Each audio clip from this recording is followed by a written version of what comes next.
Suite à la dernière vidéo que j'ai publiée sur le menu de navigation dynamique, je vous mettrai le lien de cette vidéo dans la description si vous ne l'avez pas encore visionnée, d'accord? Donc cette dernière a animé un tout petit peu la curiosité de mes abonnés en suscitant quelques messages. Alors la particularité de ce menu de navigation que je vais vous montrer aujourd'hui est qu'il prend en compte automatiquement les onglets que vous allez rajouter à votre classeur Excel. Je vais vous montrer. Ici, nous avons le classeur Excel. Et là, une fois que nous aurons créé le code VBA, nous allons lui octroyer un raccourci clavier, je dis bien. Donc ici, ce serait CTRL et D. D'accord? Donc, je vais cliquer sur CTRL D. Et automatiquement, nous avons l'interface de notre menu de navigation. D'accord? Nous avons les feuilles, toutes les feuilles à l'intérieur du menu. Donc, il n'y a qu'à cliquer tout simplement pour accéder à la feuille concernée. La particularité, comme je vous l'ai dit tantôt, je vais rajouter plusieurs feuilles. Par exemple, 1, 2, 3, 4 feuilles. D'accord? Et là, j'appuie sur le raccourci clavier, CTRL et D. Et automatiquement, toutes ces feuilles que j'ai rajoutées ultérieurement seront prises en compte dans mon menu de navigation. Si c'est votre première fois ici, nous publions des vidéos de ce genre sur cette même chaîne, mais à des fréquences perturbées. Alors n'hésitez pas de vous abonner et de cliquer sur la petite cloche juste à côté afin de ne manquer aucune de nos prochaines vidéos.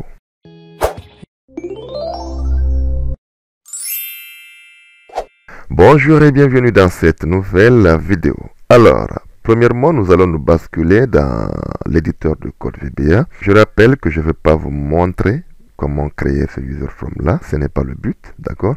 Nous allons tout simplement coder à l'intérieur. Là, nous avons la listbox ou le listbox, je ne sais rien, d'accord? Nous avons ici le user form et là, nous allons juste mettre notre titre, cliquer pour sélectionner. Là, c'est un bouton que nous allons télécharger sur Internet et puis le mettre sur notre user form, ok? Alors, primo, nous allons mettre le code qui nous permettra tout simplement de rapatrier tous les onglets dans notre user form. Mais à quel moment nous allons le faire? À l'initialisation du user form, c'est-à-dire à l'ouverture du user form, il faudrait que tous les onglets s'affichent dans cette partie-là. D'accord? Je retourne et je fais un double clic. Je tombe directement dans l'événement clic qui ne me convient pas. Là, je me dirige directement dans la barre d'événements. Et là, je sélectionne Initialize. D'accord? Je vais supprimer celui-là. Et premièrement, je vais déclarer une variable feuille. Donc, je mettrai feuille comme quoi? Comme worksheet, tout simplement. D'accord? Alors, je vais vous expliquer. D'accord? Ici, nous avons la listbox. Donc, à l'intérieur de la listbox, nous avons des lignes, comme dans Excel. Dans Excel, les lignes commencent par 1. Ça continue 2, 3, 4, etc. Mais de la listbox, la première ligne que nous allons boucler dessus commence par 0. OK?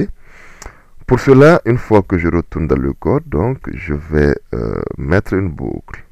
Ça marche?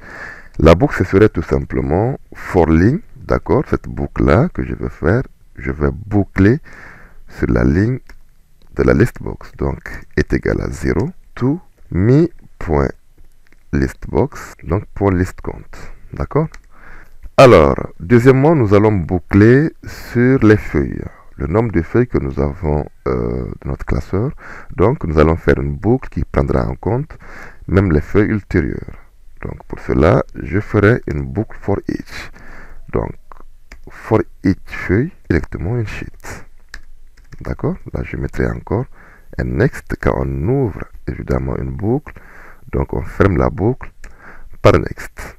Et tout simplement, je ferai mi.listbox.addItem. Le addItem, je fais avec ma variable .name, tout simplement. Et là, vous constaterez, le .name, ça va récupérer le nom de chaque feuille dans mon classeur. Génial. Alors, je vais cliquer pour initialiser mon user form. Donc, je fais ça. J'ai une erreur, certainement au niveau d'une variable. Je retourne dans mon code et là, je constate directement que ce n'est pas feuille sans i, mais plutôt feuille avec i. Donc voilà, je vais cliquer sur le bouton et automatiquement, nous avons toutes les feuilles qui sont énumérées dans ma listbox. Alors, les écritures, c'est un tout petit peu petite, donc je vais essayer d'agrandir les écritures en venant tout simplement à la fin de mon code ici, et je mets mes points listbox.bolt est égal à true. Ok, je continue pour dire mes points listbox. Le mi, je rappelle que c'est le user form, donc à l'intérieur nous avons des objets comme la listbox. Ok, point font, point size. Donc le size, nous allons augmenter tout simplement la police. Donc ici nous allons mettre 12. Si c'est très grand, nous allons diminuer. Donc là, je clique ici et automatiquement nous avons notre listbox qui a pris en compte les différentes modifications. Nous avons franchi une première étape. Là, nous allons passer à la dernière étape qui est celle de cliquer doublement sur une feuille et que nous nous basculons automatiquement sur la feuille concernée. Je vais dans la listbox et je fais un double clic à l'intérieur. Je tombe toujours dans l'événement clic qui ne me convient pas, bien évidemment. Je me bascule dans la barre des événements et là, je sélectionne double clic. D'accord? Il est là. Alors, ici, je vais tout simplement supprimer ce code-là. Ici, je vais déclarer deux variables. Premièrement, il y a une variable ligne que je vais déclarer. Donc, ligne, ça ce serait pour ligne box as integer. Ok? Comme un entier, bien évidemment. Je vais déclarer encore une autre variable, comme précédemment, qui sera la variable feuille, comme étant worksheet. Voilà. Alors, je vais faire deux boucles. Premièrement, je vais boucler sur les lignes de la listbox. Donc là, déjà, vous connaissez le secret. For ligne, n'hésitez pas de faire du copier et coller. Donc, je prends cette variable ici, là. For ligne box est égal tout simplement 0 to me .listbox.listCount. D'accord? Et là, je mettrai mon next ici. Je vais poser cette fois-ci une petite condition. D'accord? La condition, c'est qu'ici, si nous avons sélectionné une ligne, c'est-à-dire la condition, ce serait à la sélection de la ligne de la listbox. Donc, tout simplement, ce serait if me.listbox.select. D'accord? Alors là, je mettrai ma variable listbox est égal à true. Donc ici, j'ai confirmé la sélection d'une ligne dans ma listbox. Ok? Et là, je vais boucler tout simplement sur toutes les feuilles. For each feuille. D'accord? Directement en sheet. Alors, je mets toujours mon next. Et là, ma dernière condition que je vais poser, c'est if me.listbox.list. Alors, liste de quoi? Je mettrai tout simplement ma variable ici. Donc, je mettrai tout simplement ma variable feuille.name. Ok? Alors, je mettrai den ici pour ne pas créer de problème. Et une fois que tout est fait, alors, je vais tout simplement sélectionner la feuille concernée. Donc, feuille.select. D'accord? Donc, n'oubliez pas de mettre une gestion d'erreur tout en haut. D'accord? Pour pouvoir éviter les éventuelles erreurs. Alors, nous allons activer notre code. Tout simplement, je clique sur le bouton ici. Et là, je fais un double clic au niveau du devis, comme vous le constatez. Double clic au niveau de B-facture. Double clic au niveau de facture.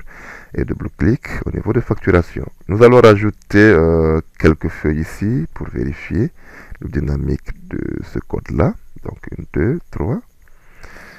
Je viens ici, là, je fais CTRL et D et automatiquement les feuilles se sont insérées dans la listbox. Alors, je m'arrête là. J'espère que cette petite démonstration vous aura plu et que j'ai répondu aux questions des internautes. N'oubliez pas de vous abonner si cette vidéo vous a plu. N'oubliez aussi pas de cliquez sur le petit pouce en l'air, ça me ferait plaisir. Faites un commentaire en bas de page. Quant à moi, je vous dis à très bientôt dans une prochaine vidéo. Merci et ciao.